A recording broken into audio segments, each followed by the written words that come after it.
بھائی کی طرح ایک دوسرے کے ساتھ رہے ہیں، ان کے درمیان نفرت پیدا کی جا رہی ہے۔ ہمیں ہندو بھائیوں کو سمجھانا چاہیے، ہمیں آپ کے مذہب سے کوئی دشمنی نہیں، ہمیں آپ سے کوئی دشمنی نہیں۔ اگر مسلمانوں کا مزاج شدت پسندی کا ہوتا تو آپ سوچیں 1000 سال مسلمانوں نے اس ملک میں حکومت کی ہے، کیا مسلمان اقلیت میں ہوتے؟ 1000 سال اس ملک پر مسلمانوں نے حکومت کی ہے، وہ ہمارے ہندو بھائیوں کی عبادت گاہیں جن کی عمریں ہزاروں سال کی ہیں، کیا یہ عبادت گاہیں آج اس ملک میں محفوظ ہوتی؟ اگر مسلمانوں کا یہ کردار نہیں ہوتا کہ وہ اپنے برادران وطن کے جان و مال کی، ان کی عزت و آبرو کی، ان کے مذہبی مقدسات کی، ان کے مذہبی جذبات کا احترام رکھنے والے لوگ نہ ہوتے، تو کیا آج اس ملک میں یہ جو ہمارے ہندو بھائیوں کی مذہبی مقدسات ہیں جن کی عمریں ہزار سال ہیں، کیا یہ اس ملک میں باقی ہوتی؟ کیا اس ملک میں آج بھی مسلمان اقلیت میں ہوتے؟ لیکن مسلمانوں نے ہمیشہ اپنے نبی صلی اللہ علیہ وسلم کی تعلیم کو اپنے سینے سے لگایا۔ ہم اس دنیا کے لیے رحمت ہیں، ہم اس دنیا کے لیے محبت کا پیام بن کر آئے ہیں، ہم اس دنیا میں محبت کے پھول رکھنے کے لیے آئے ہیں، ہم نفرت کے کانٹے بچھانے کے لیے نہیں آتے ہیں۔ اس لیے میرے بھائیوں اور بزرگوں، اس موضوع سے جڑی ہوئی یہ بات ہے جو میں آپ سے عرض کر رہا ہوں کہ کچھ لوگ اس ملک میں نفرت کی آگ سلگا رہے ہیں، آگ کو آگ سے نہیں بجھایا جا سکتا۔ ہماری ذمہ داری ہے کہ محبت کی شبنم اور محبت کے پانی سے اس آگ کو بجھانے کی کوشش کریں۔ اللہ تعالی ہم سب کو اس کی توفیق عطا فرمائے، اس ملک میں امن و آشتی کو، اخوت و بھائی چارے کو، باہمی محبت اور صلح و ہمدردی کو باقی رکھے، اور اس ملک کا رشتہ ہمیشہ جناب محمد رسول اللہ صلی اللہ علیہ وسلم کے دامن نبوت سے قائم رہے۔ وآخر دعوانا الحمدللہ رب العالمین۔ مہمان گرامی، مولانا موصوف کا بڑا بصیرت افروز خطاب سماعت فرمایا۔ آپ کی خطابت ان اشعار کی طرف متوجہ کر رہی تھی کہ کمزور ہو گیا ہوں میں دشمن کی نظر میں، کمزور ہو گیا ہوں میں دشمن کی نظر میں، جس دن سے اختلاف ہوا ہے میرے گھر میں، شام سے برما تک ہر اہل حق، شام سے برما تک ہر اہل حق، خوب ایمانی لہو بکھر گیا، آؤ کہ ہو جائیں ہم سب ایک پھر، آؤ کہ ہو جائیں ہم سب ایک پھر، بھائیوں وقت شہادت آ گیا۔ میں بلا تاخیر اپنے آخری مقرر حضرت مولانا شاہ ہلال احمد قادری، عالم اسلام کی مشہور شخصیت، ہندوستان کے مشہور شہر پٹنہ کی خانقاہ مجیبیہ پھلواری شریف کے ناظم و نگنا، نہایت معتبر متدین عالم دین، مستند محقق ہیں، کئی کتابوں کے مصنف اور دارالعلوم مجیبیہ کے پرنسپل ہیں۔ میں آپ سے گزارش کروں گا کہ تشریف لائیں اور صدارتی کلمات ارشاد فرمائیں۔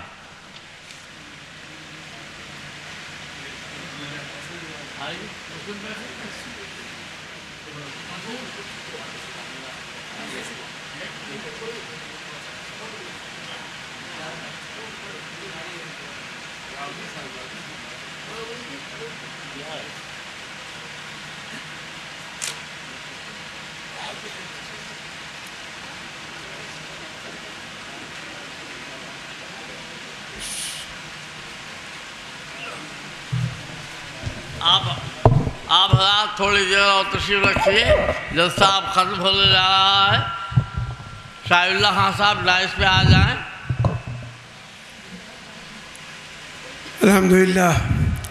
الحمدللہ رب العالمین، والصلاة والسلام علی سید المرسلین وعلی آلہ الطیبین واصحابہ الکاملین اجمعین۔ اعوذ باللہ من الشیطان الرجیم، بسم اللہ الرحمن الرحیم۔ ان اللہ لا یغیر ما بانفسهم حتی یغیروا ان اللہ لا یغیر ما بانفسهم حتی یغیروا بانفسهم۔ حضرات، جلسہ کامیابی کے ساتھ اختتام کو پہنچا اور مسجد اقصی اور فلسطین کے مسئلے پر مفید گفتگو آپ نے سماعت فرمائی۔ میں ضابطے کے اعتبار سے حضرت مفتی صاحب کے حکم سے چند کلمات کہنے کے لیے بیٹھ گیا۔ خلافت اسلامیہ ترکی کے سقوط کے بعد جب فلسطین پر قبضہ ہوا یہود کا، تو اس زمانے میں بہت احتجاجی جلسے ہوئے اور برابر پروگرام ہوتے رہے۔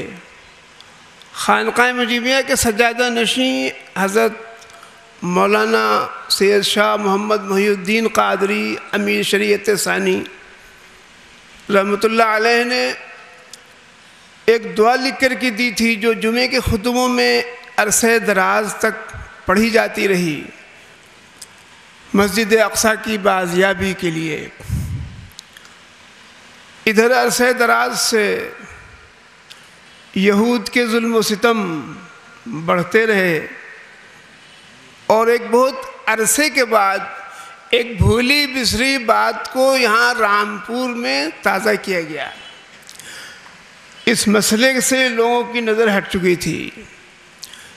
اس اعتبار سے اہل رامپور قابل تعریف ہیں کہ انہوں نے اس اہم مسئلے پر ایک اجلاس منعقد کیا،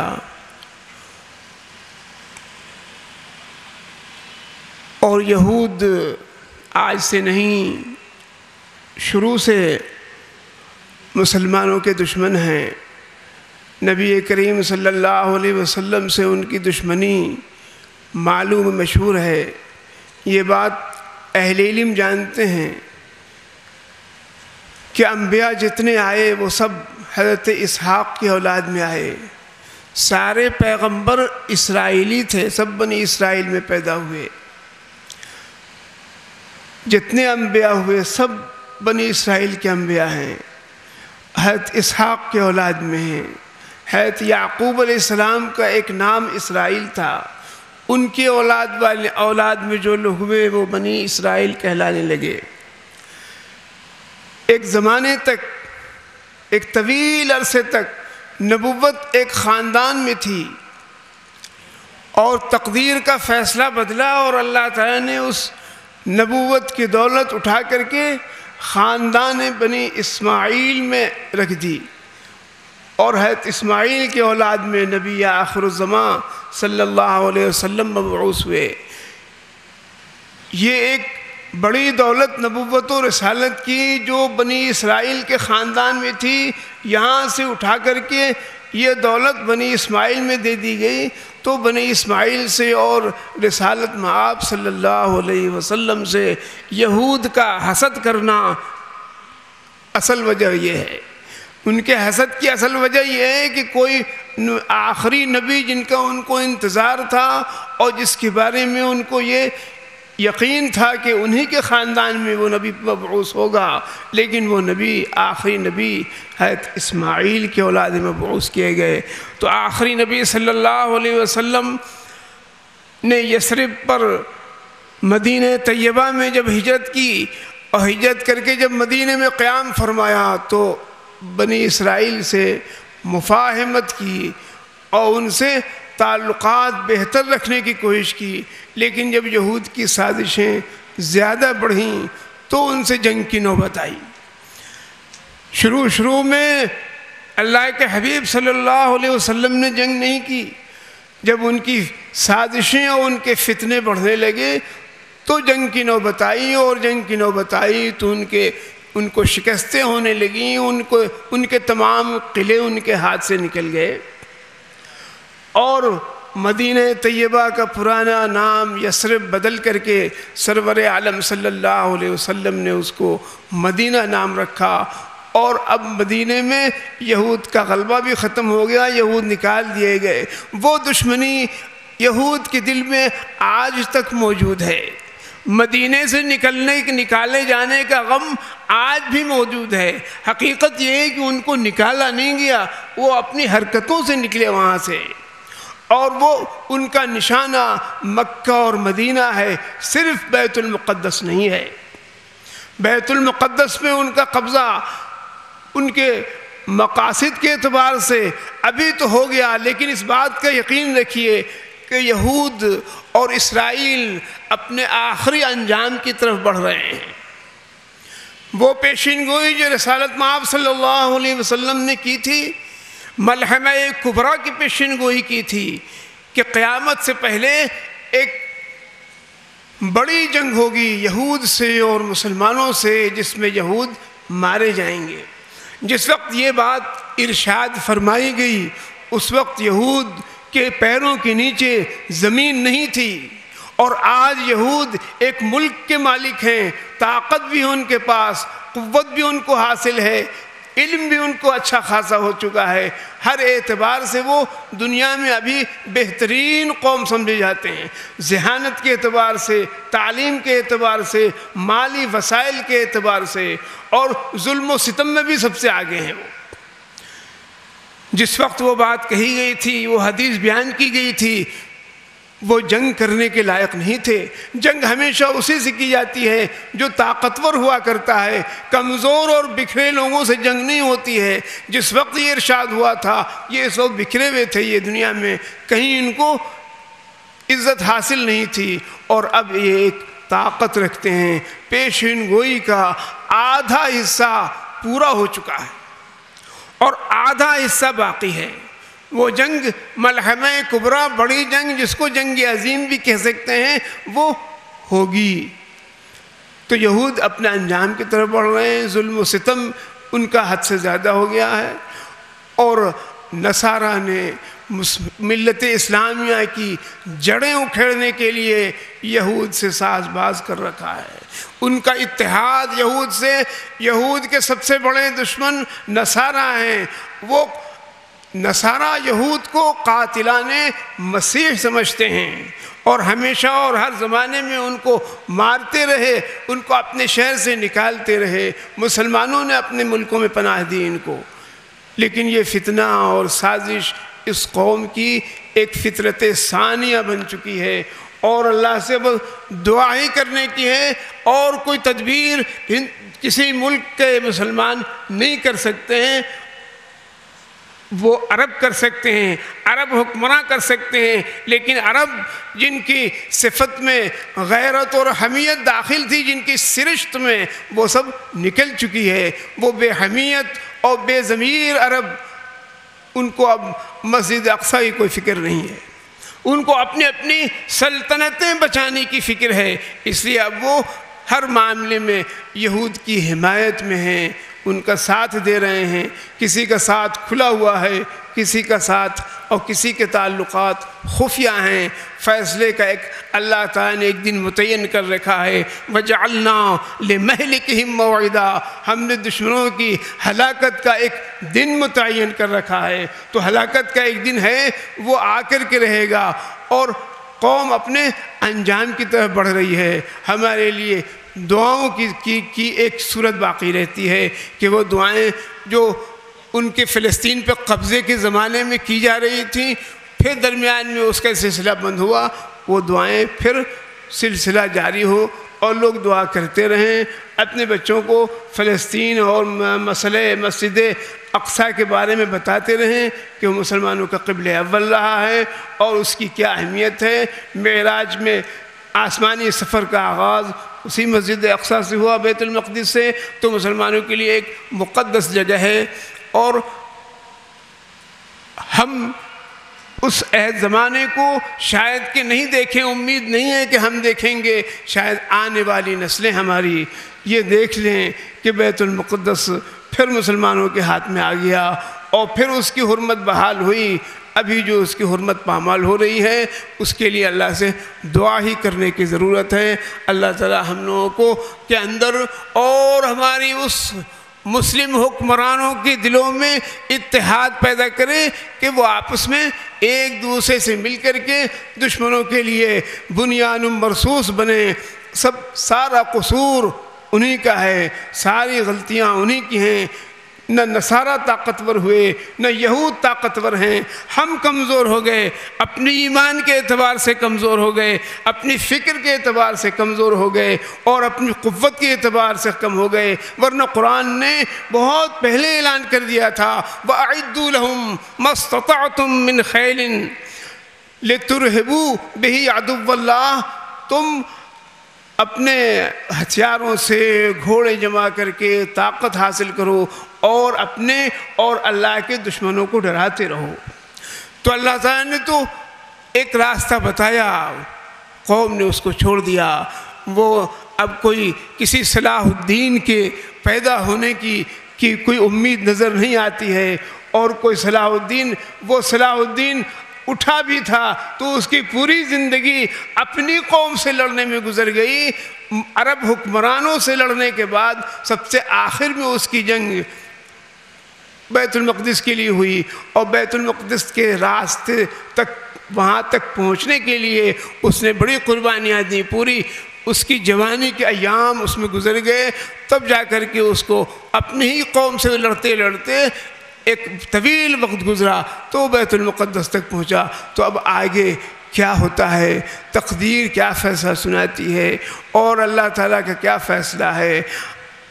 اللہ اس قوم کی حالت نہیں بدلتا، جو خود اپنی قوم کی اپنی حالت نہ بدلے۔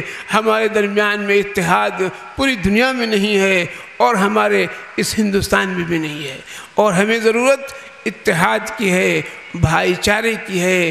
ہم آپس میں ہی لڑتے رہتے ہیں، دوسروں سے ہماری دوستی کیا ہو سکتی ہے، دشمنوں سے کیا ہو سکتی ہے کہ ہمارے اپنوں ہی سے ہماری دشمنی کا سلسلہ جاری ہے۔ تو ہمیں اتحاد کی ضرورت ہے۔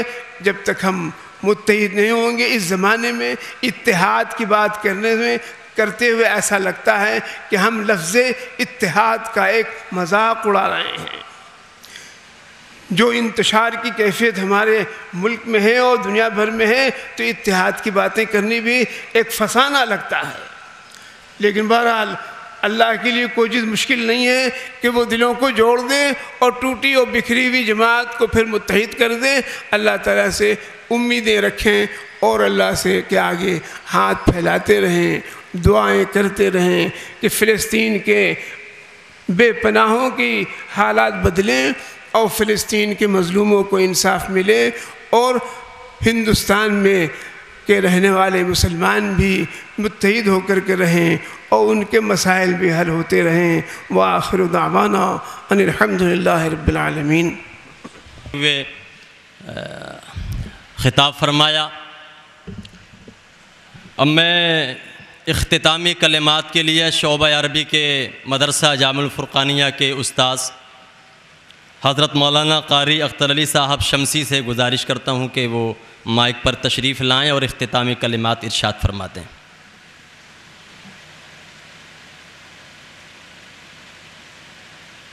مولانا قاری اختر علی صاحب شمسی کے اختتامی کلمات سماعت فرمائے۔ اب میں اظہار تشکر کے لیے مدرسہ جامع علوم فرقانیہ کی انتظامی کمیٹی کے جوائنٹ سیکریٹری، فرقانیہ گد اسکول کے مینیجر جناب ڈاکٹر شاعر اللہ خان صاحب سے گزارش کروں گا کہ تشریف لائیں اور اظہار تشکر فرما دیں۔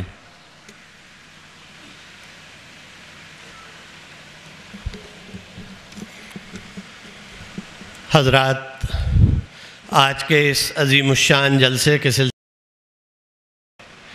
کہ میں مدرسہ جامع العلوم فرقانیہ کی منتظمہ کمیٹی کی جانب سے اور اس کے تمام مؤیدین، شہر کی تمام تنظیموں کی جانب سے آپ حضرات کا شکریہ ادا کروں۔